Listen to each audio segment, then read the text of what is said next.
Hello, my lovely 12th class friends. Welcome back to BST Lovers or Business Lovers, episode number 2. Friends, last time we have read about the chapter 2, principle of management, right?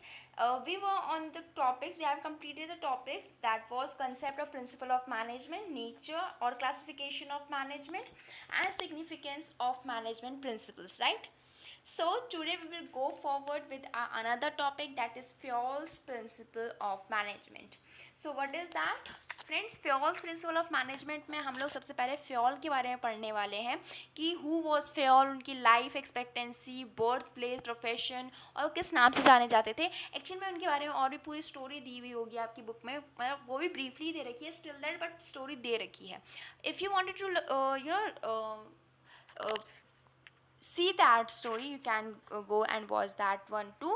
But अगर आप लोग इसमें इतना interested नहीं हो, क्योंकि वो इतना इंपॉर्टेंट नहीं होता. जो इंपॉर्टेंट थिंग्स है वो यही आती है कि लाइफ एक्सपेक्टेंसी क्या थी, उनका लाइफ टाइम क्या था, उनका बर्थ प्लेस कौन सा था, प्रोफेशन क्या था, और किस नाम से. स्पेशली ये क्वेश्चन बहुत आता है, किस नाम से फ्योल जाने जाते थे. तो ये क्वेश्चन इंपॉर्टेंट है. दैट्स वाई मैंने ये 4 टॉपिक्स, ये 4 पॉइंट्स यहाँ पे लिखे हैं.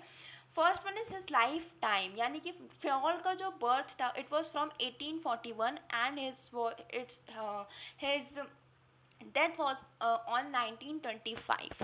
He was a person of France, और उनका बर्थ प्लेस भी फ्रांस का था, and his profession was mining engineer and management theorist of French nation. यानी कि एक्चुअल में क्या था, वो माइनिंग इंजीनियर थे. एंड जैसे प्रोफेशन में क्या होता है, किसी भी काम में क्या होता है, जॉब में क्या होता है, आपकी पोजीशन इंक्रीज होती चली जाती है. In the same way as an mining engineer वो धीरे धीरे करके बढ़ते चले गए, और उनका प्रोफेशन मतलब जॉब जो थी वो बढ़ती चली गई, उनका प्रमोशन होता चला गया. और एक टाइम ऐसा आया when he was the manager of the company. So जब वो मैनेजर बने, एट दैट टाइम जो उनकी कंपनी थी वो एक छोटी सी माइनिंग कंपनी थी. बट जब उन्होंने रिटायरमेंट ली, at that time his company was a leading steel company. Its means that उनकी जो मैनेजमेंट थी वो इतनी एफिशिएंट थी, जिसकी वजह से एक छोटी सी माइनिंग कंपनी को उन्होंने एक इतनी बड़ी लीडिंग स्टील कंपनी में चेंज कर दिया. सो यहीं पे हम लोग, उन्होंने फिर उसका अपने रिटायरमेंट के बाद एक बुक भी लिखी थी. In that book he have right his principles, कि उन्होंने क्या क्या प्रिंसिपल्स यूज़ करके अपनी कंपनी को चलाया था. So these principle we are going to learn today.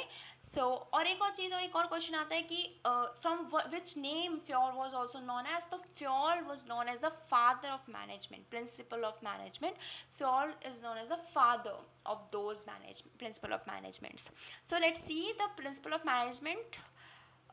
First one is division of work. So according to Fayol, the intent of division of work is to produce more and more better work for the same effort. Specialization is the most efficient way to use human efforts. यानी कि division of work, हमें work divide करना चाहिए organisation में. ऐसा नहीं होना चाहिए कि सारा का सारा एक चेयर तू बनाएगा, एक चेयर तू बनाएगा, एक चेयर तू बनाएगा. It's not division of work. Division of work क्या है कि अगर आप लोग एक चेयर बना रहे हो, कोई फर्नीचर मेकिंग कंपनी है, वो चेयर बनाती है या टेबल बनाती है, तो क्या होगा, एक बंदा वुड को काटेगा, एक उसको शेप देगा, एक उसको जॉइंट करेगा, एक उसको फिनिशिंग देगा, और एक लास्ट में पेंट करेगा. तो that is division of work, कि आपने वर्क को छोटे छोटे छोटे छोटे पार्ट में डिवाइड कर दिया है. जिस वजह से क्या होगा, एक स्पेसिफिक टाइम के बाद जो सारे के सारे बंदे होंगे वो अपने काम में, पर्टिकुलर वर्क में स्पेशलाइज हो जाएंगे. यानी पेंट करने वाला बंदा बहुत अच्छी तरीके से पेंट कर पाएगा, जो बहुत जल्दी कर पाएगा. जो लकड़ी काटने वाला होगा वो बहुत ज़्यादा एफिशिएंट हो जाएगा लकड़ी काटने में, वो बहुत ईजिली और फास्टली लकड़ी काट के दे देगा. और जो भी सारे काम करने वाले होंगे they will be become so much specialise on their own work. And क्या होगा कि वर्क बिल्कुल एफिशिएंटली हो जाएगा. So that's why Fayol say that there should be a division of work, so that जो भी हमारा काम है वो efficiently और specialization के साथ हो. Our second one is authority and responsibility. Authority and responsibility क्या होती है कि according to Fayol says that कि manager के पास authority as well as the responsibility भी होनी चाहिए.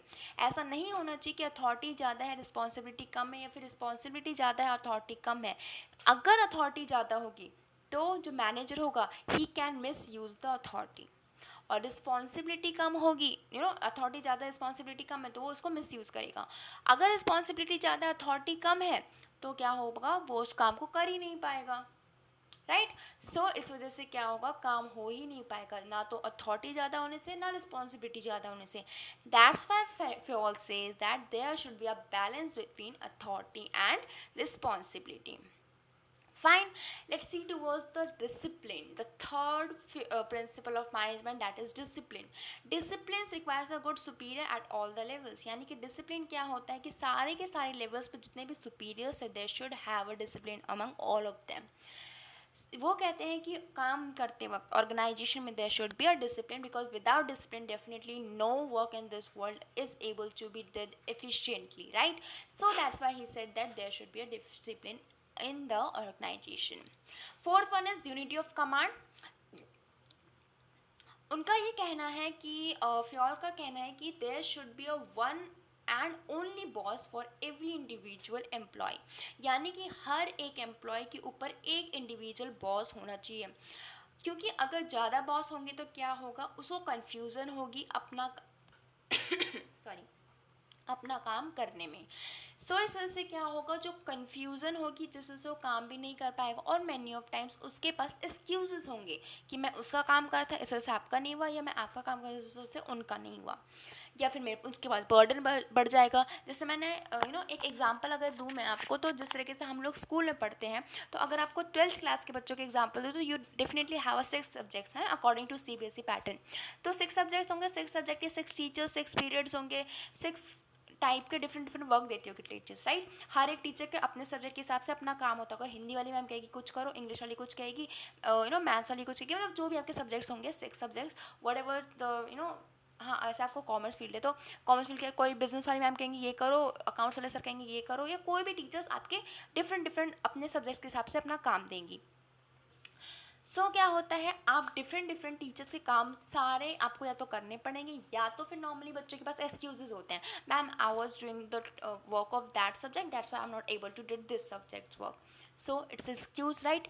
या फिर मैनी ऑफ टाइम्स क्या हो जाता है, वर्क बर्डन बहुत ज़्यादा हो जाता है, हम बच्चों पे बहुत ज़्यादा वर्क बर्डन हो जाता है. नॉर्मली होता नहीं है इतना, बट बच्चे ज़्यादा कहते हैं. कई बार ऐसा हो सकता है एग्ज़ाम होता है, यूनिट टेस्ट होते हैं, और उससे एक दिन पहले किसी और सब्जेक्ट की टीचर ने, जिसका यूनिट टेस्ट नहीं है नेक्स्ट डे, वो काम दे देता है. तो क्या होता है, बच्चे को समझ नहीं आता, अब कल पेपर है, पेपर का बच्चा ही पढ़ेगा, काम तो कर नहीं सकता है, तो confusion. Next day he have excuse that because of the examination I was not able to do your work. सो उसके एग्जामिनेशन की वजह से प्रेशर है, क्योंकि जिसका एग्जाम होता है उसको तो पता रहता है कल एग्जाम है, तो definitely I am not going to give any work to that child. और अगर होता भी है तो उसी से चैप्टर से रिलेटेड होता है तो बच्चे कर लेते हैं. But if the another subject's work is there, so definitely the child will avoid that work, right. So because of that thing they have the excuse on the next day, or they will be get confused. So इसी तरीके से organisation में भी होता है, if there will be two superiors or two boss in upon the individual employee, then he will get confused or give the excuses, so that I am not able to do that work or do this work, right. सो इस वजह से कहा जाता है कि there should be unity of command, there should be a single boss and the only boss for a every individual employee. इसका एक example भी है, जैसे इसमें दे रखा है कि वैसे थोड़े ब्लर है पिक्चर, सॉरी, कि एक एम्प्लॉय है, एक सबऑर्डिनेट है, जिसके ऊपर दो सुपीरियर्स उसको काम दे रहे हैं, जिसकी वजह से you can see that how puzzle he is. वो डेफिनेटली कंफ्यूज होगा, अब दो लोग एक साथ काम देंगे तो, right. So that is our unity of command. There should be a single boss for a single employee or individual employee. Next one is a unity of direction. Each group of activity having the same objective must have one head and a plan. It prevents overlapping of activities too. यानी कि unity of direction क्या होता है, unity of command क्या होता है, पहले ये ध्यान से सुनो. यूनिटी ऑफ कमांड जो हमने अभी पढ़ा उसमें होता है there should be a single boss, right. Unity of direction क्या होगा कि there should be a single plan for a group of person who are having the same objective, right. कि अगर एक ऑब्जेक्टिव वाला कोई ग्रुप है, एक ही ऑब्जेक्टिव में कोई काम कर रहा है कोई ग्रुप, तो उन सबका जो प्लान होना चाहिए वो एक ही होना चाहिए. जैसे कह भी रहा है, the same objective must have, each group of activities having the same objective must have one head and one plan. जिसकी वजह से क्या होता है, एक्टिविटीज़ ओवरलैप भी नहीं होती है, और इससे क्या होता है, यूनिटी ऑफ एक्शन और कोऑर्डिनेशन भी इंश्योर होता है. Right now 6 1 is subordination of individual interest to general interest, यानी कि this principle states that the interest of an organization should take priority over the interest of one individual employee, यानी कि हर एक employ जो है subordination of individual interest, यानी जो individual का इंटरेस्ट है, हर एक एम्प्लॉय का इंटरेस्ट है वो सबऑर्डिनेट कर दिया जाए to general interest. General interest मतलब ऑर्गेनाइजेशन के इंटरेस्ट में, यानी चेंज कर दिया जाए, इंडिविजुअल अपने इंटरेस्ट को प्रायोरिटी ना दे के जनरल इंटरेस्ट यानी ऑर्गेनाइजेशन को प्रायोरिटी देना स्टार्ट कर दें। इसमें वो यही कहता है this principle states that the interest of organization should take priority over the interest of any individual employee. मैं आपको एक एग्जांपल देती हूँ, नॉर्मली एक केस स्टडीज़ भी आती है कि if there is a mister A जिसके घर पे कोई एक बहुत इंपॉर्टेंट फंक्शन है on the next day, on the same day उसके ऑर्गेनाइजेशन में क्या है, he is having a meeting on the organization which is very important for the organization. If he will not attend that meeting there will be a big loss to the organization. So what do you think, to whom did the or that manager, that Mr. A should gave the priority? So mister A को definitely अपना general interest पे priority देनी चाहिए organisation के interest पे compare to his individual interest, because अगर वो अगले दिन आके मीटिंग अटेंड नहीं करता है because of his not avoiding the meeting because of his family function, उसकी कंपनी को बहुत बड़ा लॉस हो सकता है। तो क्या बोला जाता है कि ऐसा हमें चेंज करना पड़ेगा इंडिविजुअल के इंटरेस्ट को जनरल इंटरेस्ट यानी ऑर्गेनाइजेशन के इंटरेस्ट पे। Fine now 7th 1 is our remuneration of employees, यानी कि the overall pay and compensation should be fair to both the employees and the organization, यानी कि जो भी ओवरऑल पे और कंपनसेशन होता है वो एम्प्लॉय और ऑर्गेनाइजेशन दोनों को ही सेम होना चाहिए। यानी ऐसा नहीं होना चाहिए कि एम्प्लॉय को आप ऑर्गेनाइजेशन के हिसाब से ज़्यादा पेमेंट कर रहे हो। अगर ऑर्गेनाइजेशन के हिसाब से आप 9,000 8,000 पर मंथ किसी एक एम्प्लॉय को पे कर सकते हो, सो आपको उतना ही पे करना चाहिए। अगर आप 10,000 की अपनी कैपेसिटी से ज़्यादा पे करने की कोशिश करोगे तो it will not be fair for the organisation. और अगर आप उसको ऑर्गेनाइजेशन की कैपेसिटी 10,000 है, still that you are paying 8,000 और 9,000 to the employee, it's mean you are not fair with the employee. So आपको एम्प्लॉय के साथ और ऑर्गेनाइजेशन के साथ दोनों के साथ ही फेयर होना पड़ेगा। The employee should be paid for fair wages which should give them at least reasonable status of living, और जो हमारा एम्प्लॉय होता है उसको हमें इतने फेयर वेजेस तो देने ही चाहिए ताकि उसके at least reasonable standard of life हो, ठीक है, लिविंग हो। So next 1 is centralization and decentralization. Friends, हमारा सेंट्रलाइजेशन क्या होता है? ये सेंट्रलाइजेशन का मतलब होता है कि हम लोग कोई भी एक पर्टिकुलर बंदा है, फॉर एग्जांपल कोई बंदा है मिस्टर ए,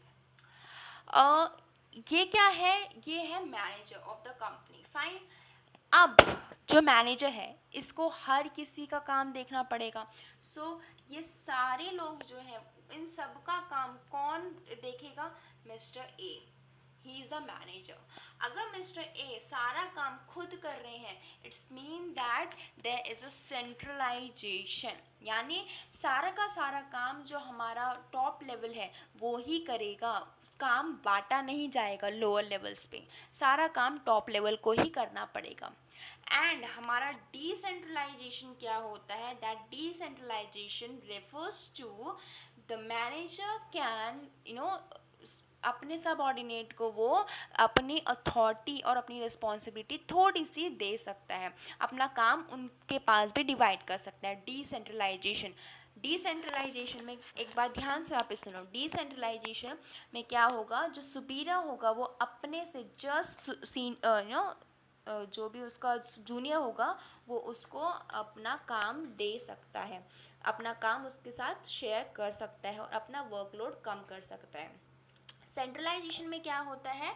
द पर्सन जो भी काम कर रहा है, he is not allowed to share his work on all the authority and responsibility is on his head, और सारा काम उसको अकेले ही करना पड़ता है। तो टॉप लेवल जो होता है, जब अगर सिर्फ वो काम कर रहा है, at the time it's centralization. And when all the levels जो सबऑर्डिनेट है और जो उसका सुपीरियर है दोनों मिलके काम कर रहे हैं, at the time it's decentralization. यानी सुपीरियर ने जस्ट अपने सबऑर्डिनेट को, जो उसका जस्ट सबऑर्डिनेट है, उसको काम सौंप दिया है कि तुम्हें आधा काम तुम कर लो, आधा मैं कर लेता हूँ।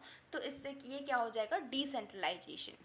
फाइन, हम इसको एक बार पढ़ लेते हैं। There is a need to a balance subordination involvement through the decentralization with managers relation of final authority through centralisation.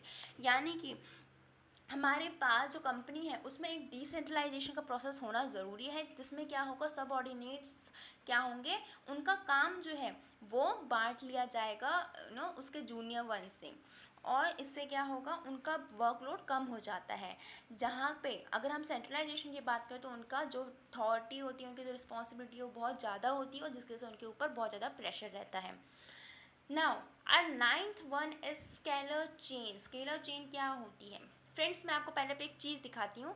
Scalar chain इसको बोलते हैं, ये आप लोग देख पा रहे होंगे यहाँ पे एक लाइन बनी हुई है इस तरीके से ये, और ये यहाँ पे ये जो ए बन रखा है, he is the top level manager, जो कि यहाँ पे क्या कर रहा है, ये जो टॉप लेवल मैनेजर है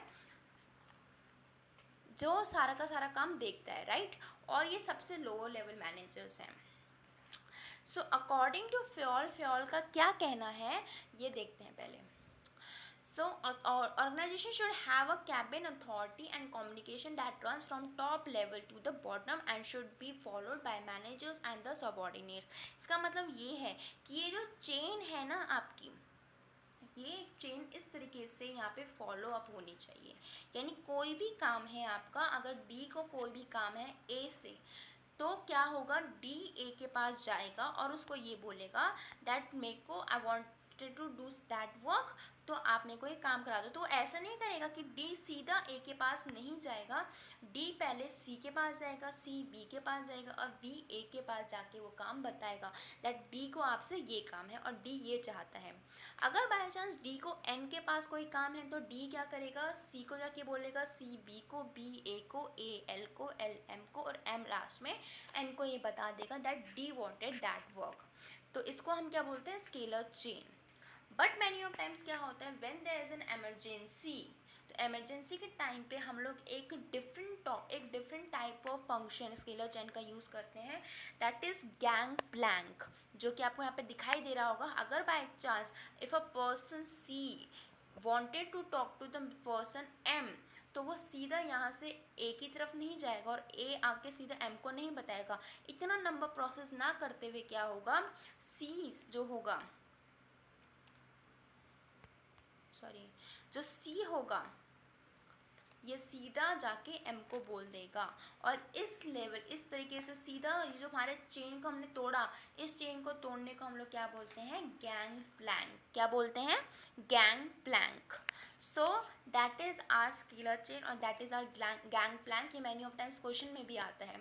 एक बार डेफिनेशन अच्छी तरीके से देख लेते हैं, व्हाट इज़ दैट डेफिनेशन।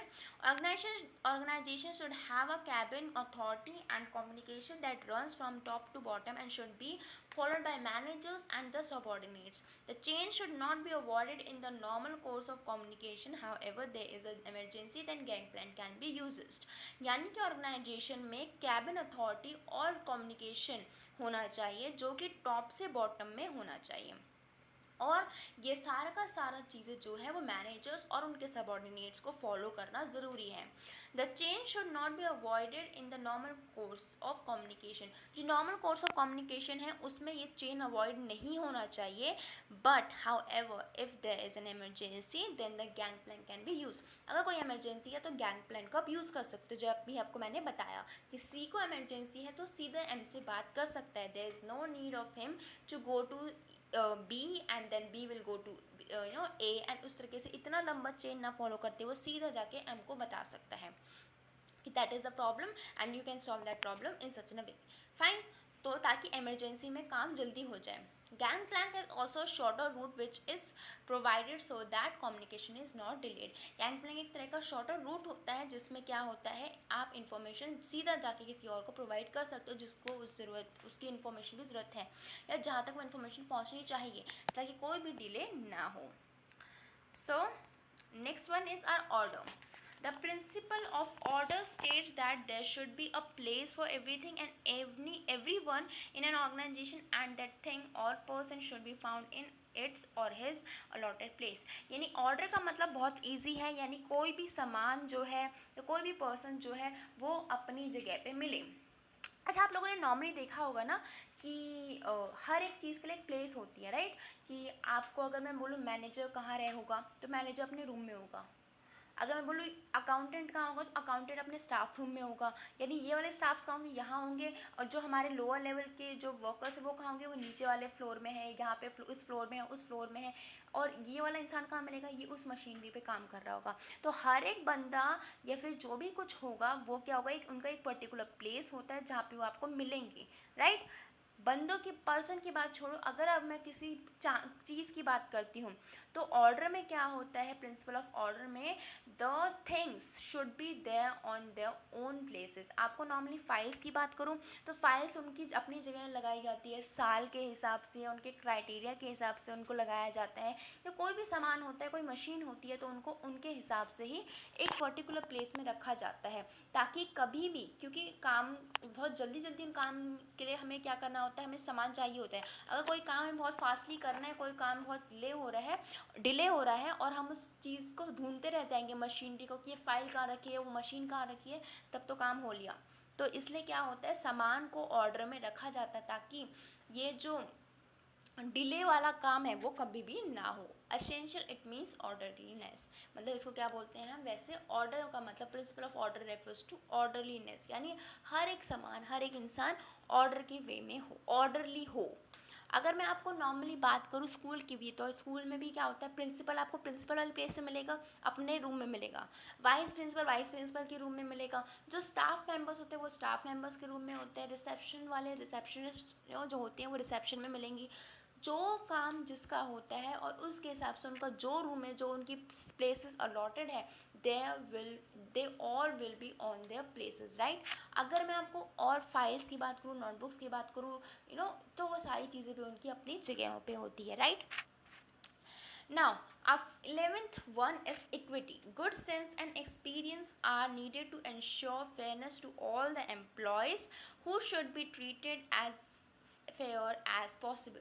यानी इक्विटी का मतलब होता है कि एक सेंस ऑफ एक्सपीरियंस है जिसमें आपको फेयरनेस की फीलिंग होनी चाहिए हर एक एम्प्लॉय को, जिसमें उनको हर एक तरीके से जितना हद तक हो सके उतना उनको फेयर ट्रीट करना है. यानी उनके बीच में कोई भी डिस्क्रिमिनेशन नहीं होना चाहिए उनके sex, religion, language, belief, nationality या फिर कास्ट के बिहाफ पे. There will be ensure loyalty and devotion. और इसकी वजह से अगर उनके बीच में कोई डिस्क्रिमिनेशन नहीं होता तो उनमें लॉयल्टी और डिवोशन की फीलिंग अपने आप आएगी.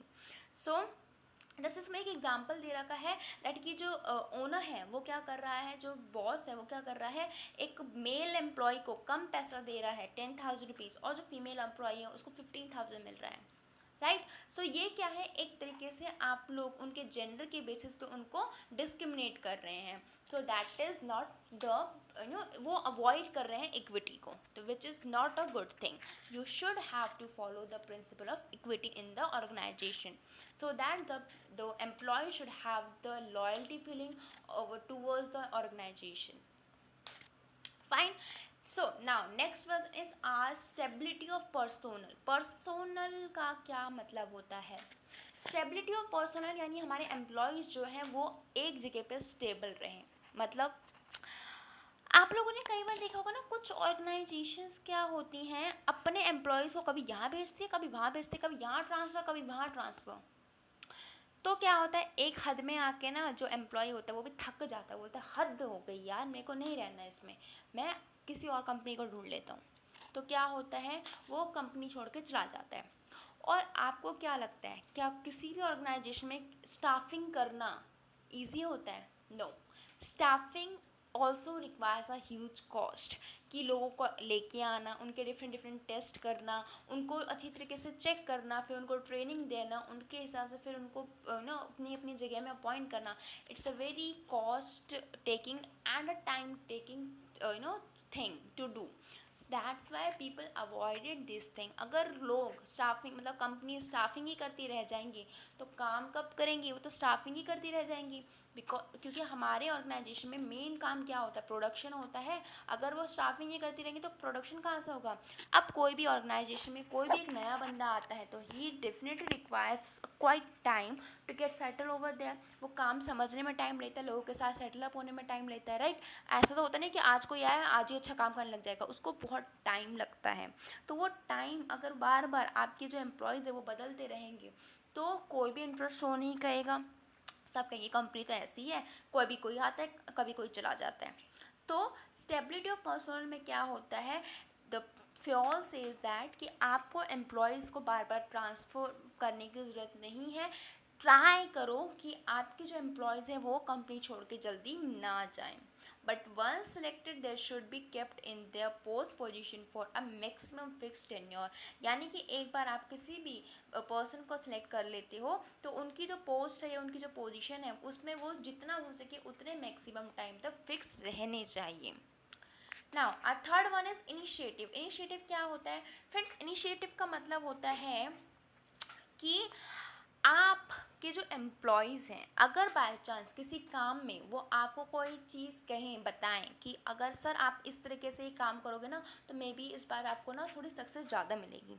कोई सबऑर्डिनेट है उसने बोला कि सर इस तरीके से काम करके देखते हैं, इस बार इस तरीके से प्रोडक्शन करके देखते हैं, इस बार सेल का मार्जिन इस तरीके से रखते हैं, इस बार इस तरीके से एडवर्टीजमेंट करते हैं. तो अगर आप उनके काम को, उनके सजेशन को लेते हो और उसको अप्लाई करते हो, ना कि ये बोल के कि get out, you are not allowed to say in सच अ वे, हम तुम इस काम के लिए नहीं हो, हम इस काम के लिए है ना, हम अपना देख लेंगे. What is your work, do that thing. Don't just हमारे काम में मत आओ. तो क्या होगा? उस इंसान का मोटिवेशन जो होगा वो डाउन हो जाएगा. अगर इसकी जगह कोई भी बंदा जो मैनेजर है अगर वो अपने सबॉर्डिनेट को एनकरेज करता है, उसको इनिशिएट करता है और उसको रिवॉर्ड भी देता है उसके अच्छे सजेशन की वजह से, तो उसको क्या होगा? नेक्स्ट टाइम और भी एम्प्लॉयज़ मोटिवेट होंगी. और शायद हर एक टैलेंट कुछ कुछ लोगों में होता है, कुछ कुछ टैलेंट जो होता है ना कुछ बहुत गिने चुने लोगों में होता है और कई बार वो उस पोस्ट में होते नहीं है, स्टिल दैट वो टैलेंट उनके पास होता है कुछ डिफरेंट सोचने का, राइट?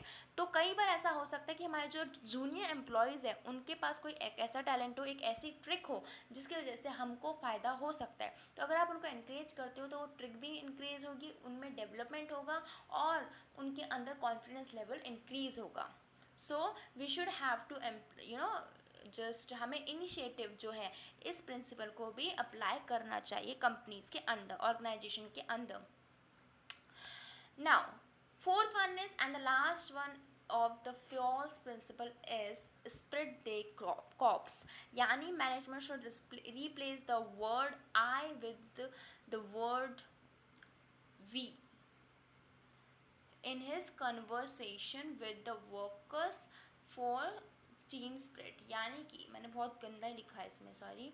मतलब इसमें ये है कि स्प्रेड द कॉप्स का मतलब है कि जो कंपनी में मैनेजर्स हैं उनको ये वर्ड आई को रिप्लेस करके उसकी जगह वी वर्ड यूज़ करना चाहिए. यानी मैं को हटा के हम ये सब कर लेंगे, हम लोग करके दिखाएंगे, ये तरह के वर्ड्स यूज़ करने चाहिए जिसकी वजह से जो वर्कर्स हैं उनके अंदर भी टीम स्पिरिट आएगी कि हाँ हम करेंगे. मैनेजर ये ना बोले कि सिर्फ मैंने किया ये काम, मैनेजर बोले हम सब ने किया ये काम, ये रिवॉर्ड आया तो हम सब की वजह से, ये प्रॉफिट आया तो हम सब की वजह से, हम सब की मेहनत थी. ऐसा ना बोले मैंने अकेले ने मेहनत करी. भाई अकेला इंसान कभी कुछ नहीं कर सकता है. हम अगर जब वर्ड आएगा तो अपने आप टीम स्पिरिट जो भी एम्प्लॉयज़ हैं उनके अंदर बढ़ेगी जिसकी वजह से वो अच्छा काम करेंगे. जैसे आपको नीचे पिक्चर भी दिख रही होगी तो जो पर्सन है he saying that spirit from sir from today we will work with the team spirit, right? हम वो सब जो टीम के मैनेजर्स वगैरह सारे एम्प्लॉयज़ है वो सब they all are working as a team. तो that is spirit de corps. So friends, that's it for today. Thank you so much for watching the video and please like share and subscribe this channels. मैं जो next हमारा जो next principle है वो हम next video में करेंगे। So thanks you once again all of you. Let's begin on the next class. Bye.